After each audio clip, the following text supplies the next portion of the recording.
قرآن کن لوگوں کے لیے نصیحت ہے، یعنی ہر بندہ تو قرآن سے نصیحت حاصل نہیں کرتا، تو وہ خوش قسمت لوگ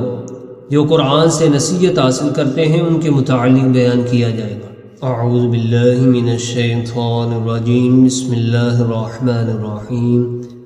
طه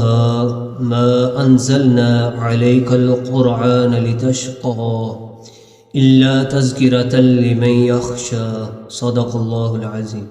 سورہ طه کی جو ابتدائی آیات مبارکہ ہیں جن میں ارشاد باری تعالی ہے طه ما انزلنا علیک القرآن لتشقى، یہ قرآن ہم نے آپ پر اس لیے نازل نہیں کیا کہ آپ مشقت میں پڑ جائیں، الا تذکرۃ لمن یخشی، یہ صرف ان کے لیے نصیحت ہے جو اللہ سے ڈرتے ہیں۔ اللہ رب العزت نے ان آیات مبارکہ میں اپنے پیارے محبوب نبی آخر الزمان حضرت محمد مصطفیٰ صلی اللہ تعالی علیہ وآلہ وسلم کو مخاطب کرتے ہوئے یہ ارشاد فرمایا کہ ہے محبوب، یہ قرآن ہم نے آپ پر اس لیے نازل نہیں کیا کہ آپ اپنے آپ کو مشقت میں ڈالیں، یعنی دین کے سلسلہ میں، تبلیغ کے سلسلہ میں۔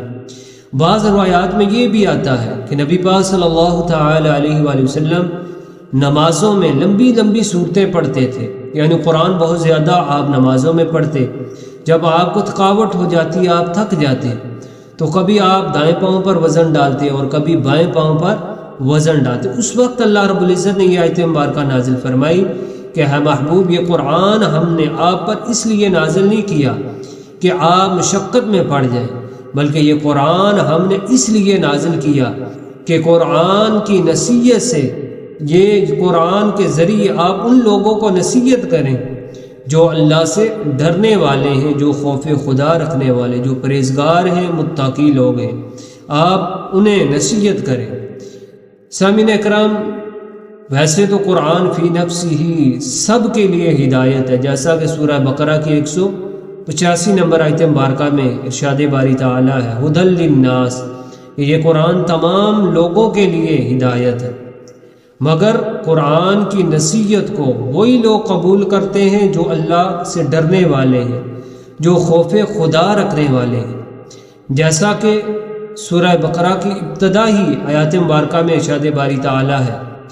کہ ھدی للمتقین، یہ قرآن متقین کے لیے ہدایت ہے، یعنی جس میں خوف خدا ہوگا، اللہ کا خوف ہوگا، وہی قرآن کی نصیحت کو قبول بھی کرے گا، اور جس دل میں خوف خدا ہی نہیں تو اس کے سامنے پورا قرآن ہی پڑھ دیا جائے لیکن اس پر کچھ بھی اثر نہ ہوگا، چونکہ اس کا دل سخت ہو چکا ہے، پتھر بن چکا ہے، بلکہ پتھر سے بھی زیادہ سخت ہو چکا ہے۔ اور جس دل میں خوف خدا ہے اس پر محض اللہ تعالیٰ کا کرم ہے۔ حدیث مبارکہ میں ہے کہ جب بندہ خوف خدا کی وجہ سے لرز جاتا ہے، خوف خدا اس کے دل میں جب اترتا ہے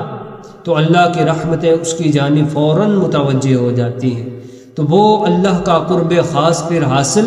کر لیتا ہے۔ تو خوف خدا دل میں رکھنا چاہیے۔ اللہ تعالی ہمیں اپنے دل کے اندر اپنا خوف، جو اللہ کا خوف ہے، وہ رکھنے کی توفیق عطا فرمائے۔ ہم ہر معاملے میں اللہ تعالی ہمیں اس سے ڈرنے کی توفیق عطا فرمائے۔ اللہ تعالی دین متین کی ہمیں سمجھ عطا فرمائے۔ وآخر دعوانا